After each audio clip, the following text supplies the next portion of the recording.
My first question for you, Nina Power, is why Ivan Illich and why now? What makes him timely for the moment that we're going through? Yeah, that's a really, really good question. I think I would say overwhelmingly it's because of his critical relation to the institution as such. And in his work, and like you say, also his practice, he was, he was in the church, but he was also constantly critical of the church's mission, both in terms of its kind of actual missionary activity, but also about what it represented and how it was dealing with the incarnation. And I think because of his kind of intuitive, critical, but deeply kind of heartfelt belonging to the church, and he wanted to kind of ensure its continuity, but in a kind of changing world.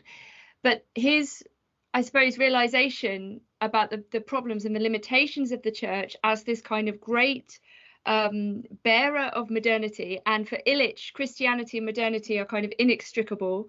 Modernity in a way follows from the church, as do all institutions. So Illich is famous in particular for his work on education, his book called Deschooling Society, in which he kind of looks at the, if you like, the apparatus of schooling and all of the kind of ideological effects. But he does this also for medicine, for the question of gender, also literacy, also technology or tool use. And basically, he kind of systematically goes through all of the major institutions in the West under the aegis of his motto, which he kind of has as his watchword throughout his career. And somebody like David Cayley, who's an amazing commentator on Illich, who I had the honor of speaking to recently, points out that this phrase, which is basically uses in Latin but translates as the corruption of the best is the worst.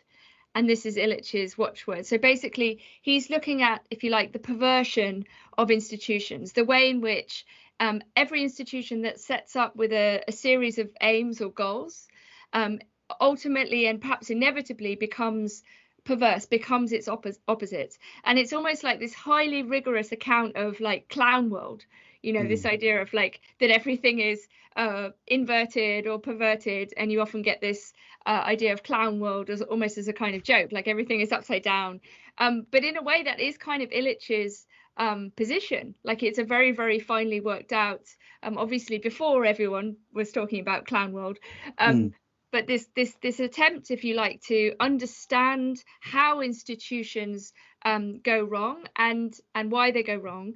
And I think this is extremely relevant now, to go back to your original question, really, is because I think we've never seen such widespread mistrust and, quite correct mistrust, let's say, in all of the major institutions, from government to education. And I think the last, to medicine, to journalism, and the last sort of year and a half of the lockdown, I think, has really exacerbated or accelerated this growing suspicion and mistrust of those who are supposed to, tell us the truth, supposed to govern us, supposed to teach us, supposed to look after us, and so on.